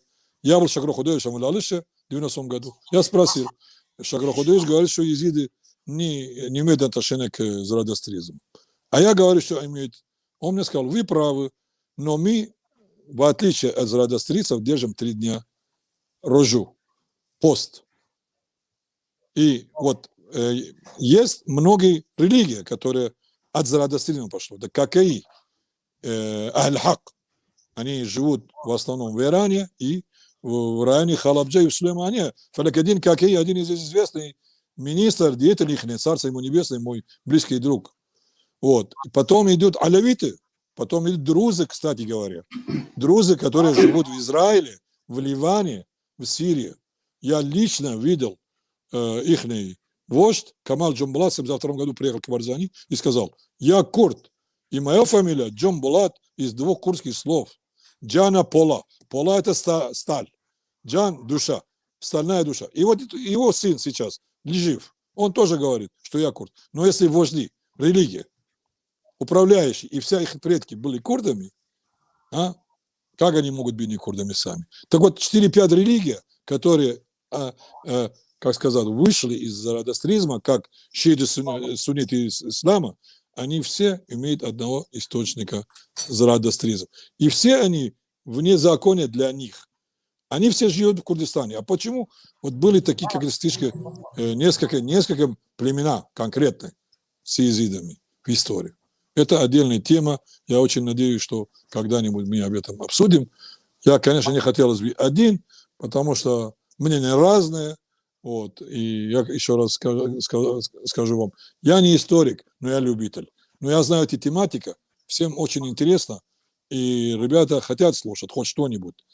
Но если мы все вместе будем спорить о чем-то, я думаю, очень часто бывает, выйдет истина, рождается истина в споре. Вот. Ну, в общем-то, сейчас у нас, к сожалению, вот сегодня похоронили их, и я очень надеюсь, что езиды, наши братья, они всегда будут с нами, ибо все, что кто им говорит, что вы не курды, вы не имеете отношения к курдами, это только вражда к ним в первую очередь. Курды 50 миллионов, езиды 1 миллион. Пострадает оба страны, но в большей степени это езидов. Это безусловно. Я был несколько раз с ребятами в Лалыше. Я делал зиарат в Лалыше. Я себя считаю таким же, как езидам, имею отношение к езидизму. Но не то, что езиды были первые, и когда пришел ислам, те, которые стали мусульманам, это их назвали курдом. Это не так. Потому что курды упоминают до нашей эры. Это греческий наемник, который пошел в Иран до нашей эры 1000 войсками. Он упоминает о курдах, потом есть очень много книги, информации, наука об этом говорит. Я очень хочу, тема езидизма была больше изучена. Да, давайте мы с вами отдельно как-нибудь обсудим, конкретно посвятим тему отдельному выпуску. На сейчас огромное спасибо вам. я еще чуть-чуть скажу про Лалыша. Мгм. Дело в том, что, к сожалению, есть там силы, которые не хотят оставить в покое Шангаль. И у Франции, которая практически поручена восстановление Шангаля, они говорят, пока будет чужие силы здесь, мы не будем этим заниматься. Я встречался с Махатма. Махатма это, по-моему, бывший уже губернатор Шангаля. Он говорит, мы работаем в Дахоке. И как, говорит, можно управлять, и народ боится вернуться в Шангаль. Потому что там постоянно шииты тусуются, и, видимо, есть ребята из Сирии, из Северного Курдистана, из ПКК там. Поэтому здесь этот вопрос пока не решится, к сожалению, Шангаль не будет мир и не восстановится. И это интересно и Ирану, это интересно и Багдаду, и туркам. И Эрдоган все время говорит, проснетесь какой-нибудь день, и ночью мы уже Шангаль захватили. Да, А если да. они, турки уже захватят, никогда оттуда не уйдут. Поэтому нам надо всем, и езидам, и нам поднять голос, чтобы провести порядок в Шангале. Как хотят, надо договориться и не давать Эрдогану выполнить свою мечту, захватить Шангаль и уничтожить до конца езидов. Очень прошу всем, кто имеет отношение к этому, говорить доброе слово. Я надеюсь очень, что это будет. Все, спасибо, извините, что Будем я надеяться, что так и будет. Огромное спасибо вам, уважаемый Абу Бакр Шах Мухаммад. Узнали очень много интересной и важной информации, а также спасибо нашим зрителям. Мы с вами не прощаемся. Спасибо вам огромное. И зрителям всем я прошу быть снисходительным со мной. И я не специалист по истории, и тоже немножко с этим холодом московский, немножко, конечно, сами понимаете. Хоть и в Курдистане тоже снег есть и холод, иногда находит до минус 20, но все равно я городской тип человек, и там в Слеймане падает снег, но на несколько дней, день-два, а потом тается. Так что, если что-то не так, я прошу прощения. Доброго вечера вам всем. Дай Бог здоровья, берегите себя. Надеюсь, все будет хорошо. Нас Спасибо не могут еще раз. уничтожить враги. Нас не могут. Мы выжили 2000 лет и выживем дальше. И пусть не Так и мечтают. будет. Так и будет. Всего Да наилучшего. Да До скорой здравствуй встречи. Курдистан, да здравствуй Курдистан, да здравствуй наши погибшие. И вам спасибо. До свидания. До До следующей свидания. встречи. До свидания.